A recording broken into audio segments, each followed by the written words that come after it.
You are too young to be a goddess. I am a daughter of goddess Isis.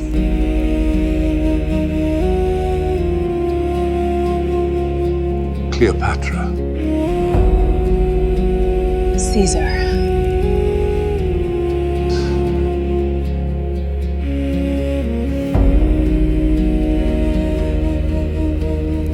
Excellent. It seems all is going precisely to plan. If I walk through those gates, I die. Wrap me in this rug and take me to Caesar. There is a moment in history when survival depends on silence. For Cleopatra, that moment came before she spoke, when she allowed herself to be wrapped in cloth and carried through the gates of her own palace, as if she were nothing. No crown, no guards, no certainty she would live until morning. Inside those walls slept the most powerful man on earth. Outside them, her brother's men waited for her execution. Cleopatra was 21 years old, and that night, she gambled Egypt on whether her voice would reach him before her enemies did. This is not the story of how Cleopatra died. This is the story of the night she proved. Power does not always arrive loudly. Cleopatra did not become dangerous by accident. She was trained for it. From early childhood, her days followed a schedule closer to that of a scholar than a princess. She rose before the palace stirred, studied until midday, debated tutors in the afternoon, observed court politics in the evening. By her teenage years, Cleopatra spoke at least 9 languages: Greek, the language of her Macedonian dynasty; Egyptian, making her the only Ptolemaic ruler to speak directly to her people; Latin, the language of Rome, along with Hebrew or Aramaic, Syrian, Arabic, and languages spoken along Egypt's African and Eastern trade routes. She did not use translators, but language was only one weapon. Cleopatra studied philosophy, medicine, astronomy, mathematics, political theory, and economics inside Alexandria, the intellectual capital of the ancient world. She learned how grain controlled empires, how debt destroyed kings, how loyalty could be bought and lost. While other royal children were protected from reality, Cleopatra was trained to confront it. She learned early, a throne is not inherited, it is defended. Tradition forced me to rule alongside my younger brother, Ptolemy III. He was 10 years old when crowned co-ruler, a child king.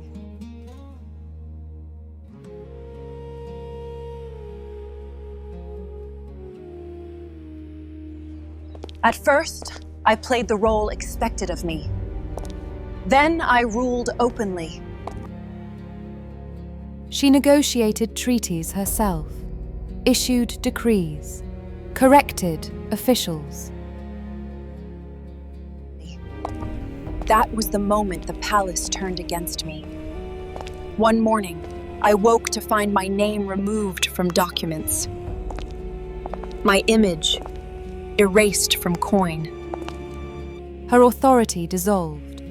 Her brother, now 13, was declared sole ruler. Cleopatra understood immediately. This was not politics.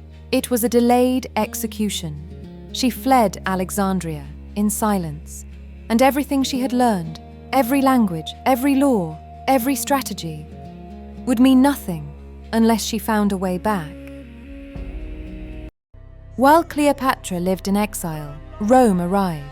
Roman warships cut through Alexandria's harbour. Dark hulls, disciplined lines, iron certainty. Legions filled the streets. Order replaced rumour. Fear replaced debate. At their centre stood Julius Caesar. He was 52 years old, a conqueror of Gaul, victor of a brutal civil war, a man who had watched allies become enemies and eliminated both. Caesar was not a romantic figure arriving from legend. I have made my decision. Prepare the legions. He was exhausted, brilliant, dangerously pragmatic. In Rome, Caesar was legally married to Calpurnia, his third wife. But in Roman tradition, marriage among the elite was not a love story. It was a contract, political, strategic, often distant. Roman law did not expect emotional loyalty from powerful men. Mistresses were common. Foreign alliances were useful. What mattered was stability, not sentiment. Caesar had been married 3 times before Cleopatra, all political. Only one child survived his youth, his daughter, Julia. She died in 54 BCE, just 4 years before Caesar arrived in Alexandria. Julia had been married to Pompey the Great, and with her death, the last personal bond holding Rome's 2 most powerful men together vanished. Within years, Rome would fall into civil war. Historians rarely pause here, but this matters, because Cleopatra was not entering a story of betrayal or scandal. She was entering Caesar's life after loss. She was entering a world where power spoke more clearly than vows, and Caesar understood power better than anyone in the room. Egypt owed Rome grain, money, and obedience. Caesar had come to collect and to decide who would rule on Rome's behalf. Cleopatra's enemies believed this favored them. They had the palace, the guards, the appearance of order. Cleopatra saw something else. Caesar did not care about dynasties. He did not care about tradition. He did not care who was supposed to rule. He cared about control, competence, and whether Egypt would remain useful to Rome. If Cleopatra could reach him, not as a desperate exile, but as a ruler, she could change Egypt's fate. And just 1 year later, from that unlikely alliance, Cleopatra would give birth to a son. In 47 BCE, she bore Ptolemy XV, known to history as Caesarion. The only son Caesar ever acknowledged was born not in Rome, but in Egypt. But for now, the palace was sealed. Her brother controlled every gate, every corridor, every guard. To approach openly meant death. Cleopatra had one option left, and it required madness. Cleopatra was 21 when she made the decision history remembers. She could disappear, live safely, let Egypt forget her. Or she could walk directly into danger and force the world to listen. She chose the palace. At night, she stripped away everything that marked her as queen: gold, silk, perfume, wrapped herself in linen, trusted one loyal ally with her life. They moved through Alexandria like shadows. Every checkpoint tightened her breath. If recognized, there would be no trial, only silence.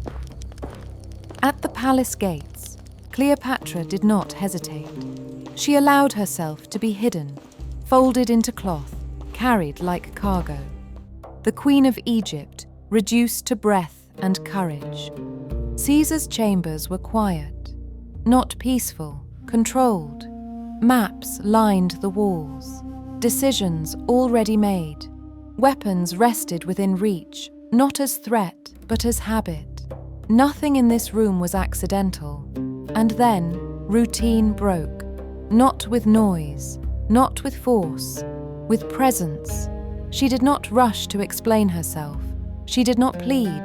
She let the silence belong to her. For the first time in a long while, Julius Caesar felt something unexpected. Not alarm, not amusement, curiosity.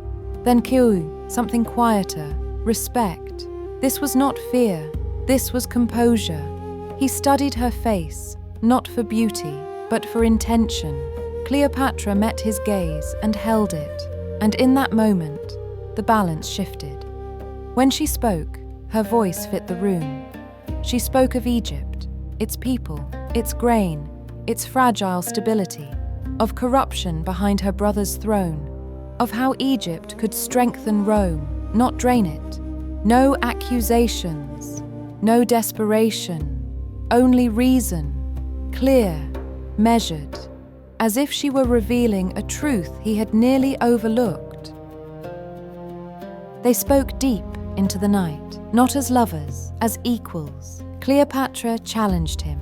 Caesar tested her. Respect came first, then something quieter, recognition. She understood power as he did, not as ceremony, but as leverage. As dawn approached, Cleopatra realized the danger.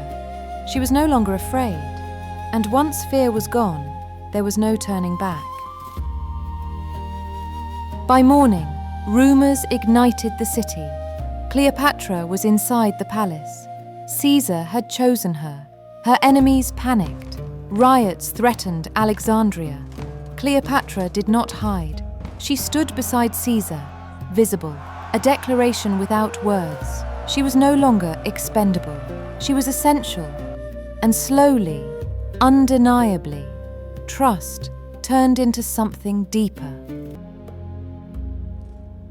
Weeks later, Cleopatra walked back through the palace gates.